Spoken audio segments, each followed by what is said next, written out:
আদেশ মৰ্মে আমাৰ কোকৰাঝাৰ ডিস্ট্ৰিক্টৰ ড্ৰাফট ইলেক্টোৰাল ৰোলটো পাবলিশ কৰিছো।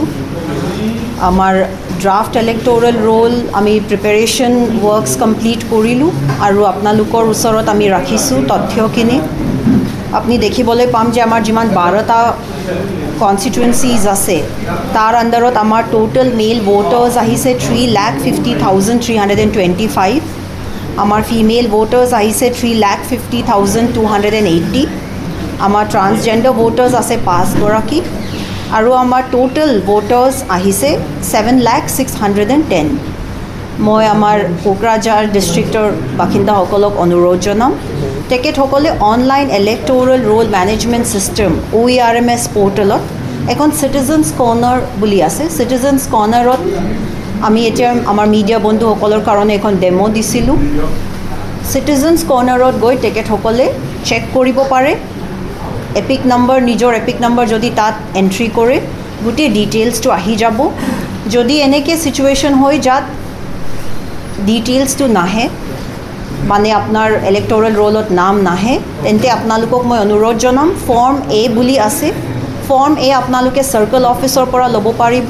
সাৰ্কেল অফিচৰ পৰা ফৰ্মটো লৈ নিজৰ ডিটেইলছখিনি ভৰাই এপিক নম্বৰ ডিটেইলছখিনি ভৰাই আপোনালোকে সাব ডিভিজনেল অফিচত নিজৰ সাব ডিভিজনেল অফিচত সাবমিট কৰিব পাৰে। যদি শিফটিং কৰিব বিচাৰে তেতিয়াও আপুনি ফৰ্ম A ভৰাই কিনে তাত সাবমিট কৰিব পাৰে। যদি আপুনি বিচাৰে যে ডিলিশ্যন কৰিব লাগে বা আপোনাৰ যদি কিবা অবজেকশ্যন আছে তেতিয়া আপুনি ফৰ্ম B ফিল আপ কৰি সাবমিট কৰিব পাৰে। আৰু যদি আপুনি বিচাৰিছে যে কাৰেকশ্যন হ'ব লাগে কাৰেকশ্যনৰ কাৰণে আপুনি ফৰ্ম C সাৰ্কেল অফিচৰ পৰা লৈ নিজৰ ৰেসপেক্টিভ সাব ডিভিজনেল অফিচত সাবমিট কৰিব পাৰে। মই টাইমলাইনটো আপোনালোকৰ ওচৰত অকমান ৰাখি দিছোঁ যাতে আপোনালোকে গম পায়। আজি আমি 22 জুলাইৰ ড্ৰাফট ইলেক্টোৰাল ৰোলটো পাবলিছ কৰিছোঁ। আমাৰ last date for filing of claims and objections হৈ গ'ল 5 অগষ্ট।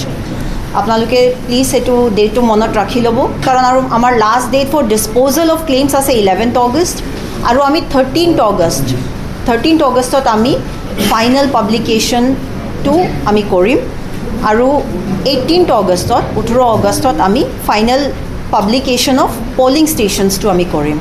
চ' টাইমলাইনটো আমাৰ এনেকৈ হয় আপোনালোকে প্লিজ টাইমলাইনটো ফ'ল' কৰিব আৰু যাতে আমাৰ BTC ইলেকশ্যনছটো বহুত সুন্দৰকৈ হয় ভালকৈ হয় কোকৰাঝাৰ ডিষ্ট্ৰিক্টত তাত আপোনালোকে আমাৰ সহায় সহযোগিতা নিশ্চয় কৰিব।